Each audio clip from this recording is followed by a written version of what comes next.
So atopic dermatitis is inherited condition.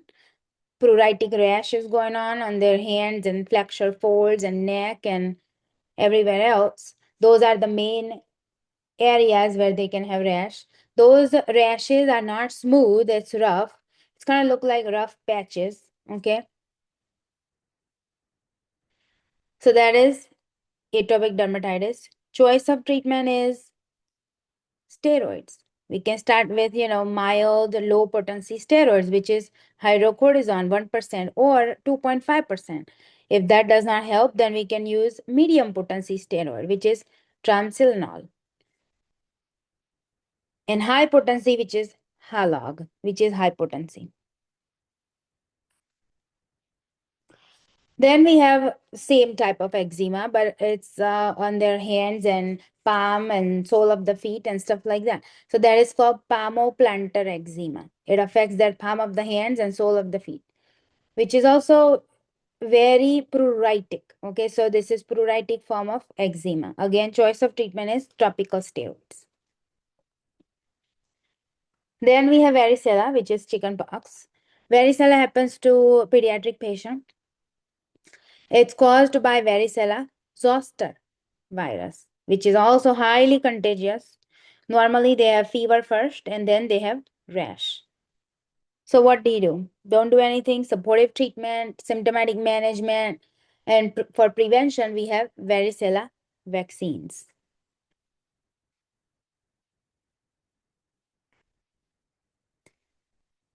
Then we have shingles, which is known as herpes zoster.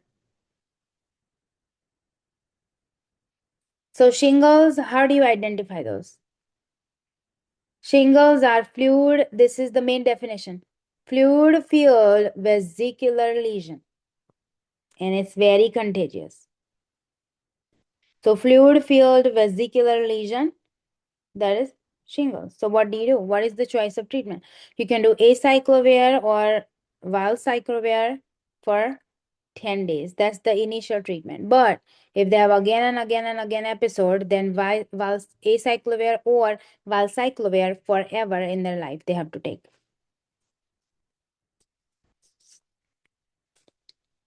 Then we have same, virus going on, herpetic whitlow. It's all part of so initially we had this varicella, right? It happens to pediatric. Then person grows up and, in the adulthood, they may have shingles because of the same family of virus, okay? Then they can have herpetic whitlow, and then they can have HSV1 too. Those are the same family virus, okay? So we have herpetic whitlow here, which is same kind of lesion happens at the side of the finger, caused by HSV1 or HSV2. Choice of treatment, acyclovir. Then we have same kind of lesion happen around the lips area, caused because of HSV1. Same kind of lesion happens in the genital area, caused because of HSV2. Choice of treatment, same, acyclovir. Same kind of lesion happens around the eye area. What is going on? Shingles of cranial nerve number 5. It goes towards the branch of cranial nerve 5. It branches to 3 different branches and affecting V1, which is ophthalmic branch.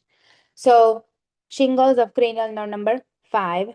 So what is going on? Same issues, painful bumps, unilateral fluid-filled vesicular lesions. That is painful, which can also cause the patient to have corneal blindness. So that's why it's medical emergency and we have to refer this person to the ER. Then we have cellulitis versus erysipelas. Cellulitis, as you can see, how do you identify this? Like it's very clear. Cellulitis, obviously, legs looking red and tender and warm to touch and all that. But look at the border for cellulitis, very clear. So that's called for, my bad. For cellulitis, it needs to be irregular border. Okay, so poorly demarcated. But look at the border for erysipelas. It's the well demarcated lines. Okay, so cellulitis is irregular lines and erysipelas is well demarcated lines. So that's the main difference. The other difference is cellulitis goes to like deeper, dermis layer. Erysipelas is just a superficial layer of the skin. Cellulitis patient may have fever, and erysipelas, they may have fever too. So basically main difference is border and choice of treatment. Cellulitis. So like if person has diabetes and they have cellulitis, what do we worry about? If diabetes and cellulitis, we worry about osteomyelitis, bone infection, right? Erysipelas, we don't have to worry about all that. But because erysipelas is superficial layer. So what is the choice of treatment? For cellulitis, choice of treatment is, there are two things goes here. Methicillin resistive bacteria or sensitive bacteria. So MSSA treatment or MRSA treatment. If you think like cellulitis has open skin and person with diabetes and there is like, like really bad infection going on, you worry about sepsis, all kind of stuff, then you give them MRSA treatment, which is purulent cellulitis treatment. I got another mnemonics for you. That's called BCD, Bactrim, clindamycin, and doxycycline. Bactrim, clindamycin, doxycycline. That is MRSA treatment. MSSA, which is non-purulent, okay? You worry about there is cellulitis going on and, it's not like so severe. Then you can give them CCD. Again, the same mnemonics that we used before for impetigo. So CCD, which is Caflex, clindamycin, and dicloxacillin, not doxy. For erysipelas, choice of treatment, same mnemonic, CCD, okay? Caflex, clindamycin, or dicloxacillin. Then we have acne. There are three types: mild, moderate, and severe. Mild case, you're gonna only see like papules and macules, that's it. Moderate case, you're gonna see pustules, and severe case is like big old cyst going on. So that's the main easy difference. For mild case, when patient comes to you, initially tell them just go wash your face with soap and water. If that does not help, after 3 months later, they come back to you and say, okay, it's not helping. Then what do you do? Then you can say, okay, add benzoyl peroxide or retin A. Okay, we are still treating mild acne. This 14-year-old doing that and still not better. Now she has pustules. So now you know that we are entering into moderate acne, right? And when there is pus, definitely you're gonna give them antibiotic. So which antibiotic? That's the main question. So here we're gonna use tetra group of drug, okay? Age less than 13. We won't be using tetra group of drug because it can permanently, give them teeth stain. So no tetra for less than 13. Anything above 13, you give them tetra, okay? So moderate acne, choice of treatment is tetracycline. You can do minocycline, doxycycline, anything for age above 13. Less than 13, then what do you do? If less than 13 and they got moderate acne, then you can use macrolides, erythromycin. Okay. If it's severe acne, cystic acne going on, how do you find like, okay, it's cystic acne? They're gonna have to have more than 5 on each side, bunch of cyst. That's called cystic acne. And if you look at it, see it, definitely refer that person to dermatologist. What's the reason? For Accutane, because they're gonna need stronger medication, okay? And Accutane, we won't be able to prescribe in primary care, so definitely refer them to dermatologists, and that's what they are there for. So you're gonna refer them to dermatologist. When they are taking Accutane, we have to make sure that they are taking 2 forms of birth control because Accutane is teratogenic. So advise them that they have to use 2 forms of birth control if they are sexually active. Then we have acne rosacea. It's a rosy face, okay? They have papules and pustules going on, and their face looks red and inflamed and flushed. Okay, so that is acne rosacea. What is the choice of treatment? Acne rosacea, choice of treatment is flagyl. Initially, you can do topical, okay? Metronidazole topical gel. If that does not work, then we have to start them on systemic antibiotic for moderate to severe acne rosacea, which is you can do doxycycline. Hidradenitis suppurativa. So normally they have all those bumps going on. It's kind of looking similar to cystic acne and moderate acne. Okay. So that's the reason we're going to do the same choice of treatment. There is painful bumps going on, commonly seen in axillary area, groin area, or under the breast as well. This is inflammatory disorder of the apocrine sweat glands. So how do we treat?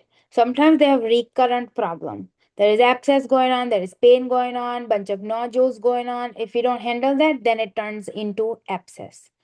So what is the choice of treatment? So mild case, you can do topical. Anything mild, definitely use topical. Okay. Anything that is like, oh my God, it's so hard to control and manage, then you can do systemic antibiotic. So here we're going to use tetra group of drug. Topical, if we're going to use topical, then clindamycin. Then we have dog bite, cat bite, and human bite. So human bite is the dirtiest bite of all the bites. Okay. How like after the bite, how do you handle it? So definitely clean the wound with sterile normal saline, no suture. So even though wound is open and all that, do not suture the wound because anyways it's very infected. So but the main choice of treatment is augmentin.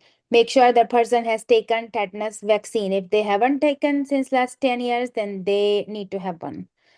So, but main choice of treatment is augmentin. So this is how I will remember this. Dogmentin. That's the dog bite. Cat bite. Human bite. You can do dogmentin. Okay. Scabies. That is linear burrows at the interdigital webs of the toes and finger. That is scabies. They're gonna have severe pruritic rash, especially like worse at night. They have rashes that appears in the linear lines. Okay, linear. That's why it's called linear burrows. Straight line, linear, straight. Okay, so that is scabies. Very pruritic, very contagious. We have to treat everybody in the household. What is the choice of treatment? Permethrin 5% cream to the entire body. Wash it off after 8 to 12 hours. Treat everybody in the household. Wash bedding, clothing, everything in the hot water. Then we have superficial candida. So definitely any type of candidal infection is fungal infection. Okay, it happens to patients who are morbidly obese. So superficial candidias where it caused by fungus. Okay, it's very pruritic. Rashes looks like macules and papules all clumped up together, erythematous rash. Okay, so that is candidal infection. What do you do? Choice of treatment is most of the time we do nystatin powder. If it's going on everywhere, then we can do oral antifungal as well. But normally nystatin powder works. Then we have thrush, which is also candidal infection on their tongue. You can scrape it off and it goes away. So if lesions, if there are like, patches or lesions, you can scrape it off and it goes away. That means it's not cancerous. Okay.